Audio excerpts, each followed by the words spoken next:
Bonjour Moubarak Lo, merci d'avoir accepté l'invitation de Média TV. Ce matin, vous êtes économiste sénégalais et on parle de ce nouvel abaissement de la note de la dette sénégalaise. Cette fois, c'est Standard & Poor's qui a décidé d'abaisser la note à CCC+, contre B- auparavant. Standard & Poor's parle de finances précaires dans un contexte politique incertain et la note est accompagnée du statut de Credit Watch qui prévient d'un nouvel abaissement possible à l'avenir. Selon vous, alors qu'il y a eu des critiques sur les agences de notation lors du précédent abaissement de la note sénégalaise, est-ce que pour vous c'est un acharnement ou alors c'est un constat froid de ce qui se passe actuellement dans l'économie sénégalaise? Bon, c'est l'environnement, en fait. Le fait qu'après des négociations avec les FMI, qu'on n'ait pas pu trouver un accord, en tout cas pour l'instant, c'est ça qui a beaucoup joué. Ensuite, ils ont parlé d'environnement politique. Effectivement, euh, il peut y avoir peut-être des orientations divergentes sur la meilleure option pour pouvoir répondre aux demandes du FMI, donc les suggestions du FMI, je l'ai dit. Et donc, c'est ça qui a été constaté dans la note. Ça veut dire que demain, si le Sénégal s'accorde avec le FMI, les choses peuvent aller dans l'autre sens. Donc, ça peut s'améliorer. Et donc, fondamentalement, aujourd'hui, il est urgent de s'entendre avec le FMI. Bon, il y a un point fondamental qui est sur la table, c'est est-ce qu'il faut restructurer ou non la dette publique. Et le gouvernement a, en tout cas par la voix du Premier ministre, a indiqué une décision très ferme, disant qu'on ne va pas restructurer la dette. L'avenir nous dira si cette position sera maintenue. Peut-être que ça peut évoluer parce que ce serait, à mon avis, en tout cas très difficile de pouvoir faire face à toutes les échéances dans le cadre d'une dette non restructurée. Donc, payer toutes les dettes à échéance. On parle aujourd'hui de près de 30% du PIB, 30% des recettes de l'État qui seraient consacrées au paiement du service de la dette chaque année, notamment l'année prochaine. Donc ça, c'est beaucoup. Et donc il faut 30% absolument... du PIB consacré à payer le coût de la dette. 30% des ressources. 30%, oui, 30% des ressources qui sont consacrées au paiement, mais pas de la dette elle-même, mais du coût de la dette. Hein. C'est très important de le souligner. Alors, Moubarak Lo,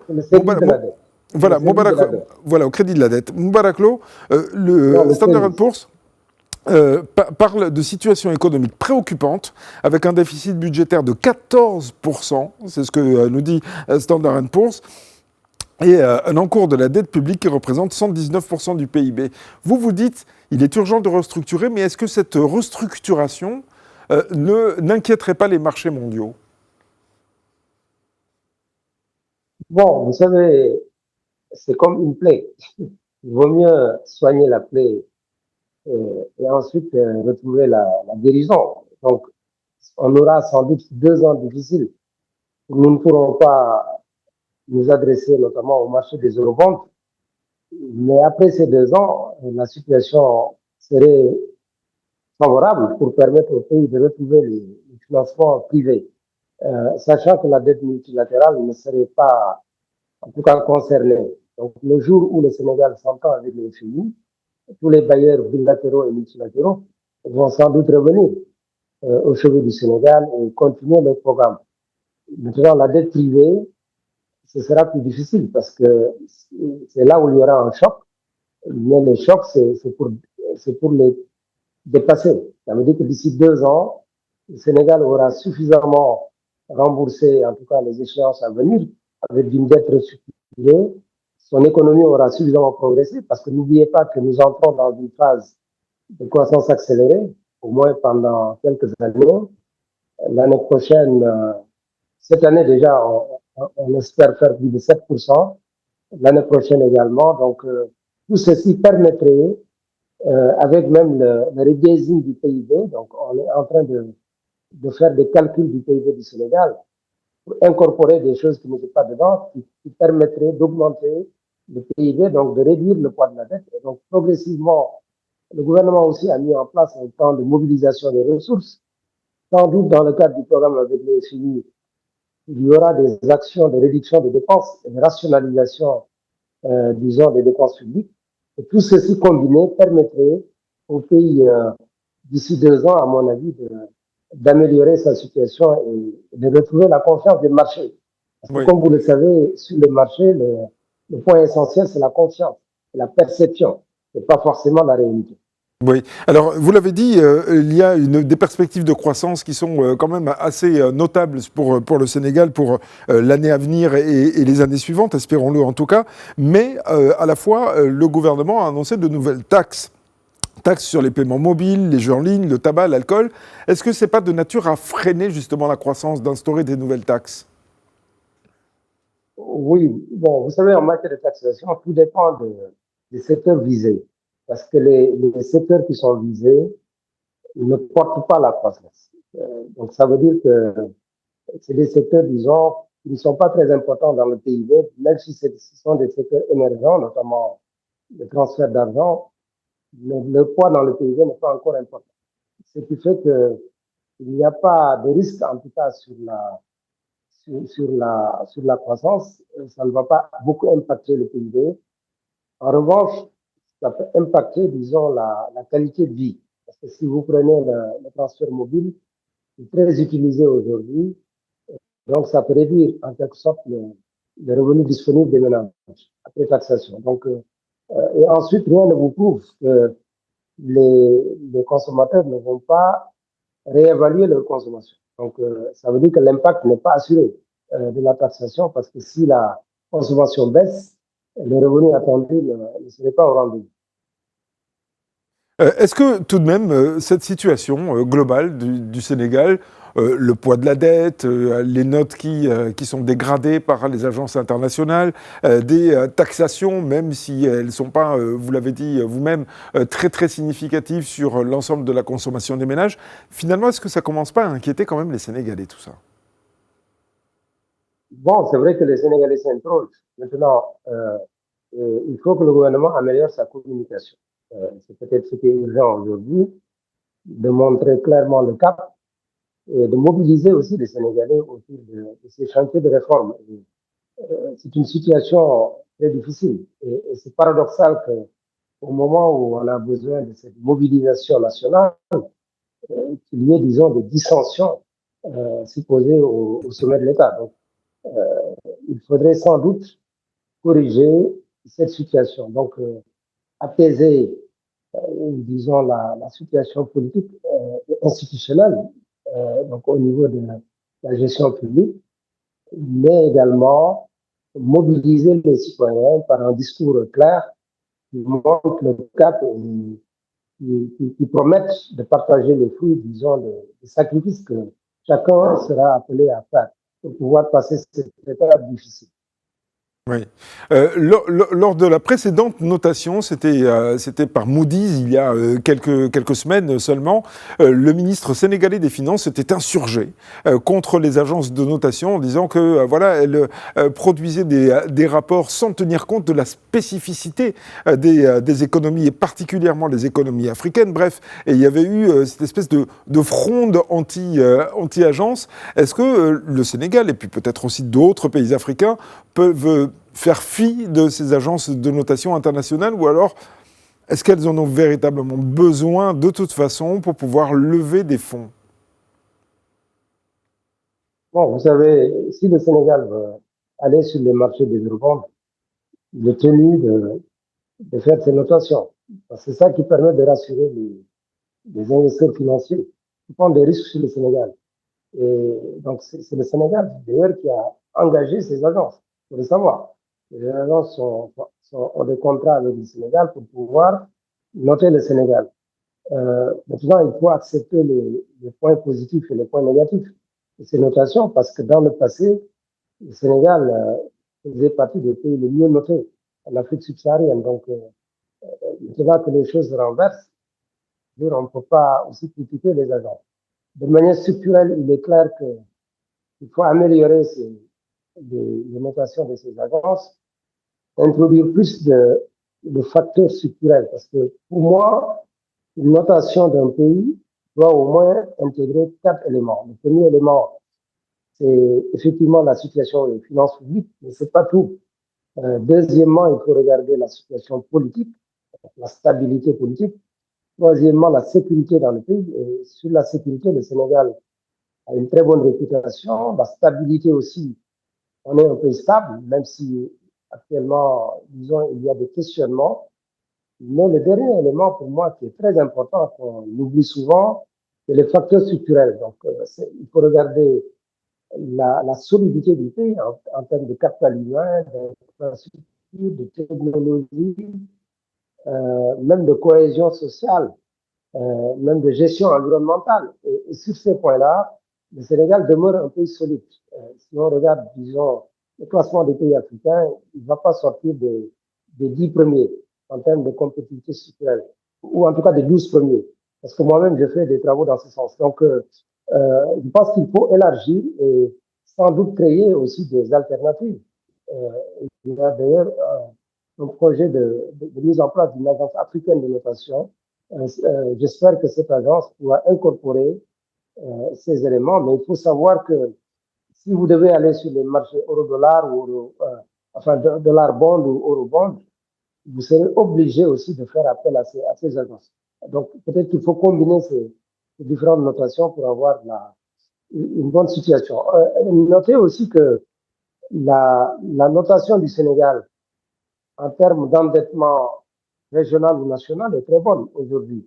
Le Sénégal, chaque fois qu'il émet des titres dans le marché régional, donc de lui au mois, il obtient plus que ce qu'il demande. On vient de le faire d'ailleurs la semaine dernière. C'est pour vous dire que sans doute la vérité se trouve au milieu de tout cela. Oui. Alors, la dette cachée dont on a parlé, qui avait été évoquée d'ailleurs par la présidence sénégalaise et aussi par le Premier ministre sénégalais, cette dette cachée, vous pensez qu'elle pourrait peser sur le pays pendant combien de temps encore? Parce que, voilà, c'est finalement le prix qui est en train d'être payé avec ces agences de notation? Bon, disons que c'est... Moi, je préfère utiliser le terme de dette non comptabilisée. Caché parce qu'on ne peut pas cacher une dette.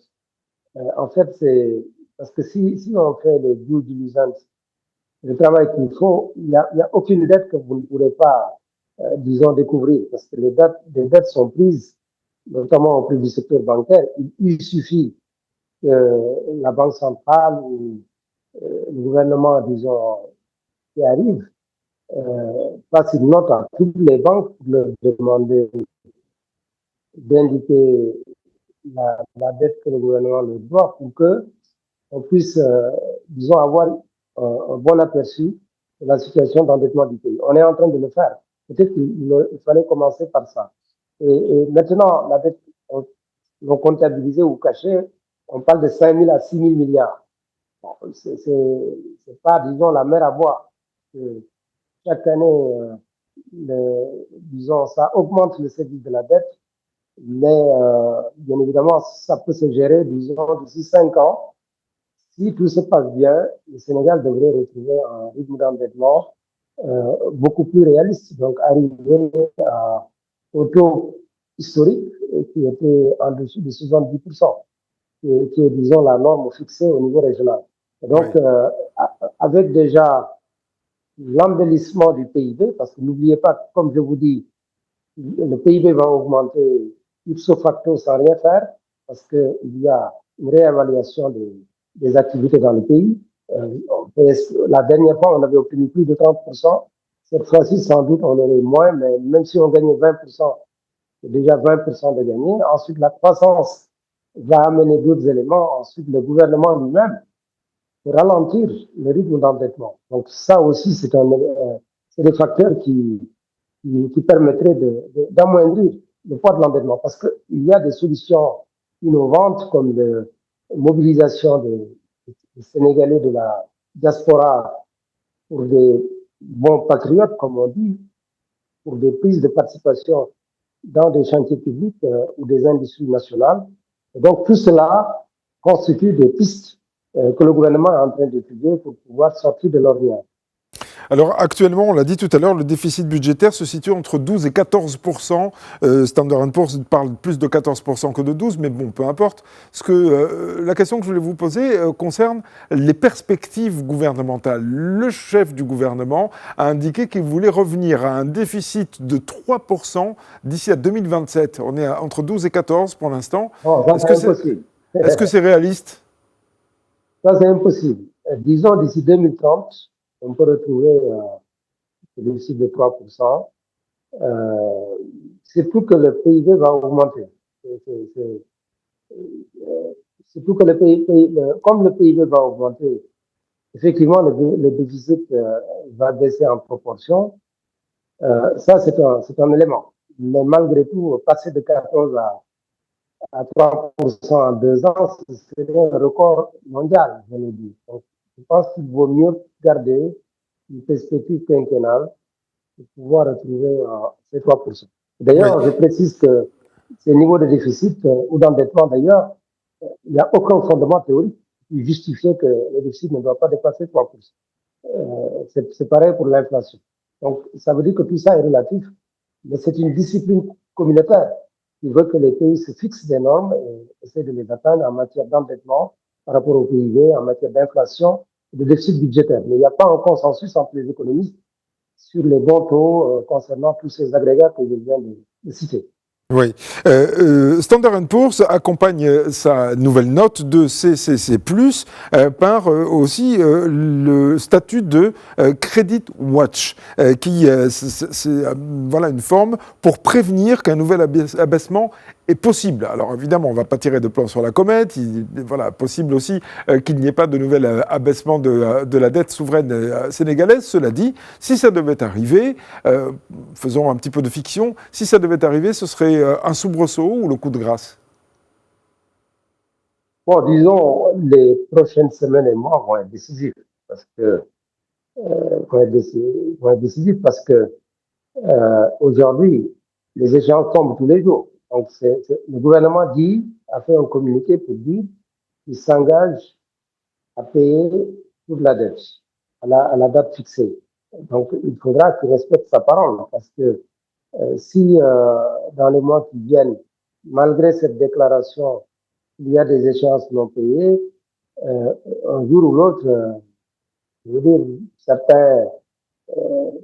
certaines structures qui ont donné des prêts vont déclarer qu'elles n'ont pas été payées. Donc, le Sénégal sera en défaut.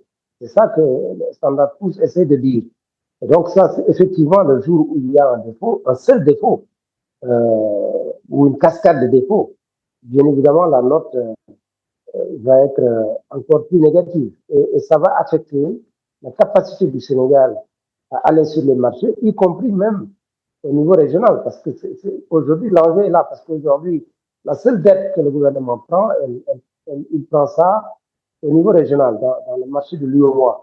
Mais si ce Standard & Poor's continue à enfoncer la notation du pays, même disons, la possibilité de s'endetter sur les marchés régionaux va être affectée. Et donc, il est important aujourd'hui que le gouvernement tienne parole, accélère la mobilisation des ressources, mais surtout, parce qu'en comptabilité, on dit souvent qu'il vaut mieux être prudent, et donc les recettes être minimalistes, mais les dépenses faire le maximum pour les contrôler. Et donc aujourd'hui, c'est là où on attend le gouvernement, parce que depuis le début, on parle, il n'y a pas encore eu un plan clair de réajustement des dépenses à la baisse.